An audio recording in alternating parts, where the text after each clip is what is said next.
So this is a color splash tutorial, and in this tutorial you're going to learn how to go from a full color photograph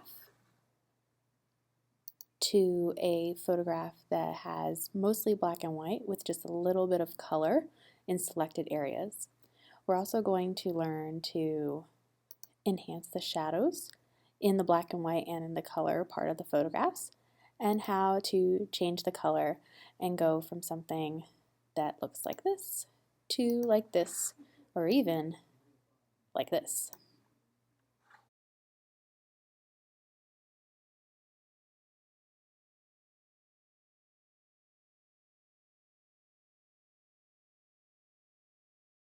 So let's go ahead and get started. I should note that I am working on a Mac. If you're working on a Windows computer, some of the tools might look a little bit different. They might be called different things, but this project is essentially the same no matter what operating system you're working with. So I'm going to go ahead and start a new blank file. So I'm going to File, New, and I'm just going to call this Color Splash. And I'll say my last name just to know whose it is. I'm going to go ahead and just use the US paper preset. Paper in the United States is typically 8.5 by 11 inches. That's what fits in most printers. RGB color, 8 bits fine. You can go up to 16. You'll have a little bit more color choice. It's not really that important for this project. And I'm going to go ahead and have my background content set to white. Looks good. So I'm going to go ahead and click OK. So that brings this up. And now I have a new screen. So the next thing I'm going to do is I'm going to pull up my photo and drag it in. And you're going to notice that it is horizontal format instead of vertical format. We can easily fix that by adjusting this bounding box here. So I'm going to go ahead and spin it. If you're not seeing the bounding box, which is these little corner dots here, then look up in here and see if it'll give you the option to show it. On a Windows computer that looks a little bit different. Okay, so that looks good. I'm going to click the Move tool again, and it's going to ask me if I want to place the file, and I do, and that's just going to fix up any blurriness or any weirdness that happens there. Okay, so this looks pretty good. So right now I have my background layer, which is white, and I have my photo layer, the original photo, which is in multiple colors. So the next thing I want to do is I want to add a new adjustment layer. So I'm going up to Layer, and I'm going to add a new adjustment layer. So don't get confused and go to New. You won't find adjustment layers there. You'll need to go to New Adjustment Layer. So I'm going to click Hue Saturation, and that's going to create this adjustment layer here. So right now my adjustment layer is clear, and it's the same as what's below it. But what I want to do is I want to click up here and bring the saturation all the way down, and that's going to turn my photo black and white. And that's going to give me the start to what I'm going to work with. So what's important to know here is down below my adjustment layer is my maple leaf, and it is still colorful. So my adjustment layer is really just a filter that's laying on top of there that's taking the color away. Okay, so now what I'm going to do is I'm going to make sure I have my palette set to black and white with black on top. And I'm going to go ahead and use my paintbrush tool, and I'm going to use the brackets on my keyboard to make it larger. The right bracket makes it larger, the left bracket makes it smaller. And I'm going to start painting in my leaf. So that's one way to do this. It gets a little bit more difficult though towards the edges to get nice clean edges. So I'm going to show you a couple of tricks. But before I do, let me just explain what's happening here. So when you color with black, it's not actually showing black. What it's doing is it's masking off an area, and it's telling this adjustment layer, yes, turn the thing black and white, but not where I've colored in. So it's allowing you to tell the adjustment layer where you don't want the adjustment to apply. Now if you switch the colors by using this little back and forth arrow to white, it kind of acts as an eraser and it erases out that area. So if you make a mistake when you're coloring in, oops, you can go in with your white paint and you can fix that. Okay, easy. Or Control Z, which is, as we know, our best friend in Photoshop. So right there, that's how pretty much how you do the color splash project. You can zoom in and get nice and close, and by adjusting your paintbrush, oops, you can get real close to the edge this way.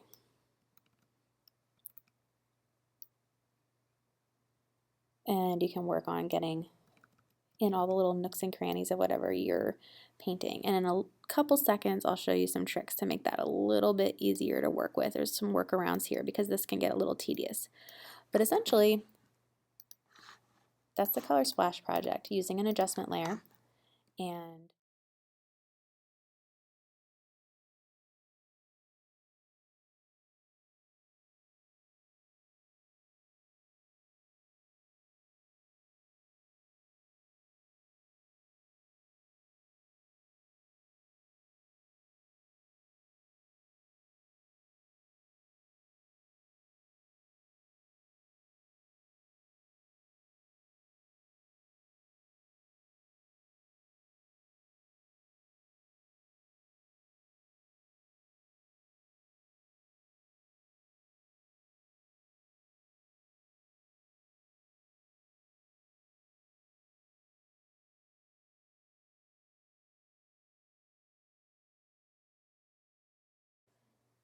so there are some workarounds that make this project a little bit easier because it does get really tedious to have to zoom in and use your paintbrush and adjust the size of your paintbrush and get in all the nooks and crannies of the edges of what you're working on. So an easier way to do that is to use this really handy tool.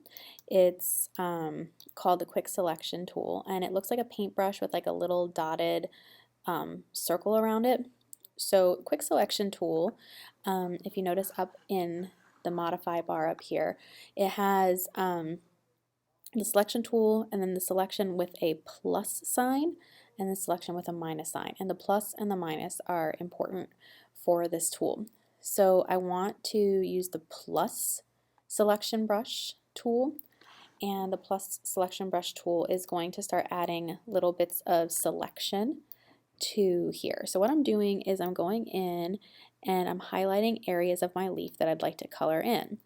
And if you notice, what's happening is you're starting to see the dancing ants. That's what we call the selection line. So it's this little like dashed black and white line that appears to be moving. So it looks like a little line of dancing ants. So you're going to notice that that dancing ants line is like wrapping itself around, more or less around the edge of my leaf. If I get a little bit too far outside of my leaf like I did right here, I can use the minus sign selection brush and kind of bring it back in closer.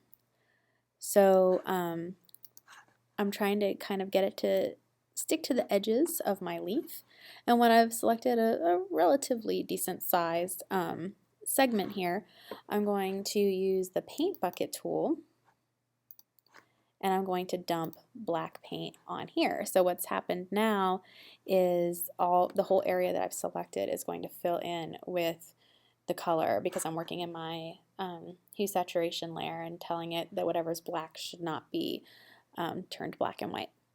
So this is really useful in kind of finishing this project and getting it to move a little bit faster. You're going to notice that the dotted dancing ants line is still there, and it's a real easy fix to get rid of those. You just click Control D, or on a Mac Command D, as in all done, and that's going to get rid of those dancing ants for you. So I'm going to go ahead and move on ahead. I should also note that the selection brush tool, you can actually make your brushes bigger or smaller by using the brackets. Right bracket makes it bigger, left bracket makes it smaller, and that's going to allow you to select a bigger area with your selection brush. That comes with plus and minuses because it's going to take a bigger area, but it might not be as detailed. So if you want to get into smaller nooks and crannies of your image, you're going to have to make your brush smaller. Now here, you're going to notice that it jumped outside and got this piece of this rock that's under my leaf. And the reason why that happened is because the edge of my leaf and the tone of this rock they're very similar values. So they're very similar shades of gray. And so the computer didn't know that this was an edge, and so it jumped out. So what I'm going to do is I'm just going to use the minus selection brush, and I'm going to go back in and tell it, no, get off of there, and have just my leaf showing. So that's pretty much it. It's really easy to manipulate that and get it to move in and out. So that looks good. And you just kind of have to bounce back and forth and move your selection around. Pretty easy. Again, using the paint bucket tool with black selected and dumping paint on there.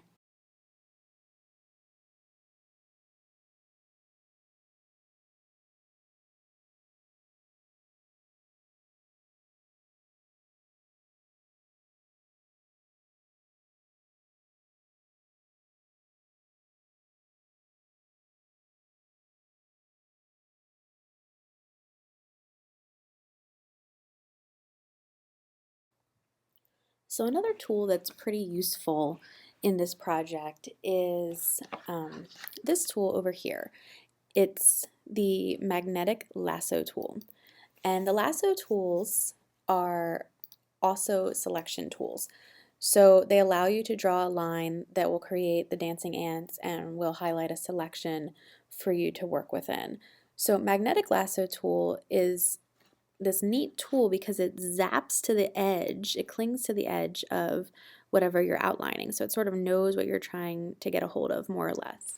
So I have this stem here, and yes, I could use my selection brush tool and come in and try to pick it up that way. But because there's so many close values here, like right here, these two grays, and up here, these grays, the selection brush, and the area is so small, the selection brush was having a really hard time deciphering this. So this is a better option to use my magnetic lasso.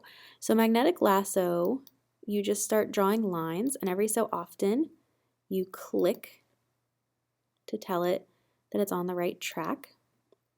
So you don't have to click every pixel, you just kind of draw your line and you'll see it trying to snap to the edge. If it starts to get away from the edge, just put it back where it belongs and click. And it's allowing me to select the edge of the stem of my leaf. Now right here where the color is a little close between these rocks and my stem, I'm clicking a little bit more because that helps the computer know where to put this selection line.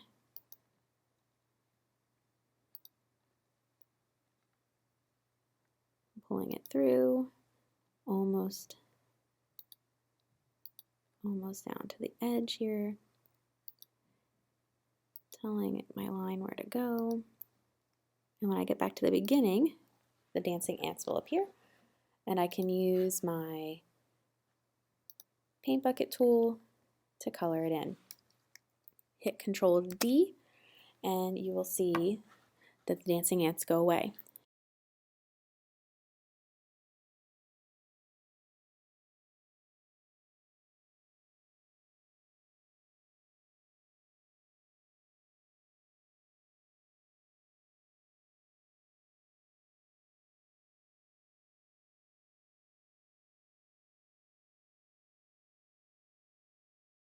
This is a good time to take a look at some finishing touches and just some quality control in your piece.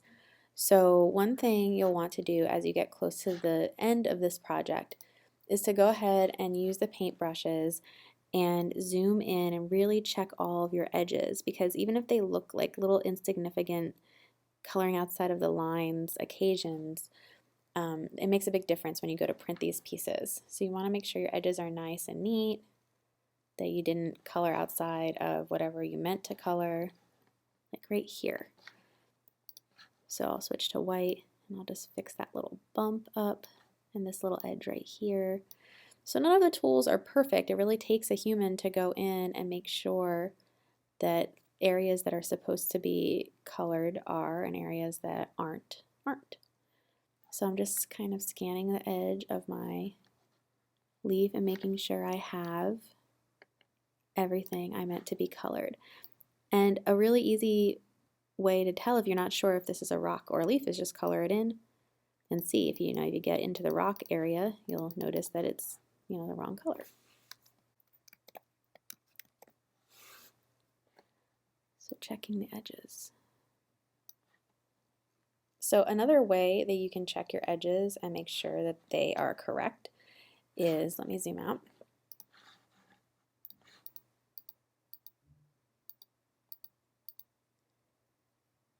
Is you can bring the lightness down. And when you do that, everything that's not colored black will fade away. And then you can go in and you can zoom in. And you can see if you picked up little pieces of rocks or whatever your background is.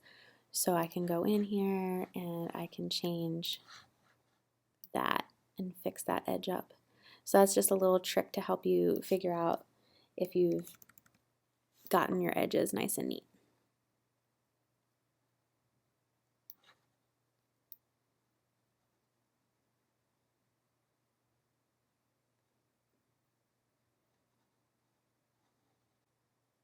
So when I'm finished adjusting all of my edges, I can just take the lightness back up until it reads 0,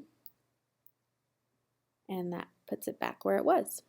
So that's a way that you can check and make sure that your edges are nice and neat and that everything that you intended to color in is colored in.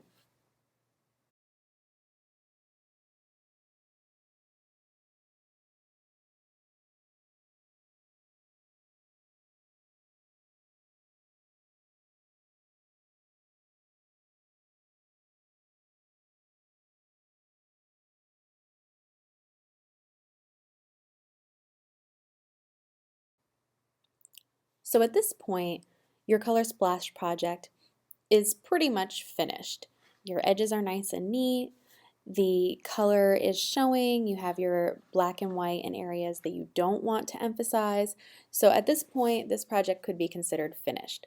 So the next thing I want to show you is just how to sweeten up your project a little bit and to sort of make it a little bit more beautiful and a little bit more professional looking.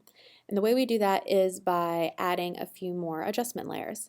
So now that you have the concept of adjustment layers, you understand that an adjustment layer is sort of like, it's kind of like a filter that you put on top of an image. So your image is still there, and it just tells your image how it should look. So you're looking down through this adjustment layer.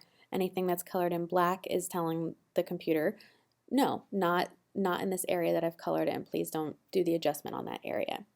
So what we can do now is we can go up to Layer, New Adjustment Layer, and this time we're going to put a Levels adjustment layer on top of our Hue saturation layer. What Levels does is it adjusts the amount of black, white, and gray that are in your piece. So if I just take my black level and I bump it up just a little bit and darken some of my shadows, that's going to make a difference. I don't want to go too crazy on this, especially because this photograph already has great contrast. I'm going to bump up my highlights just a little bit. See the difference? So it just lightens it a tad. I can play with my grays. And what I'm doing is I'm clicking the little eyeball over here, and that's allowing me to see what it was before and after and see where I like it. So that looks good. So that's one adjustment that you can make to just add a little bit more contrast to what you've created. Now the next thing that you can do, and it's again totally optional, is you can go back in and add another hue saturation layer. This is hue saturation 2, so it's the same type of adjustment layer. This time we're going to put it below our hue saturation 1 layer. So what we're going to do in this second hue saturation layer is we are going to bump up the saturation just a little bit. Not too crazy, just a little bit. Just make our colors a little bit more rich. So this is what it looks like. We can also change the color slightly. So by sliding the hue down, I can change the color of this leaf, and then I can continue to work with the saturation and get it looking just the way I want. Now I could go crazy and I could turn it purple and blue and go for a completely different look. Or I can keep it closer to where it was naturally and just play with the color and enhance it just a little bit. So the choice is up to you, but by making these little adjustments, it really does make a big difference in your piece. So if you want a more natural look, maybe you bring the saturation down a little bit so it's less neon. If you want something that's a little bit not natural looking, you can bump the saturation up. And that changes your piece. Once you have it the way you like it, you can go ahead and save it as a JPEG or as a whatever type of file you want, and have it printed, and you'll have a beautiful piece of art. And that's it. That's the Color Splash project.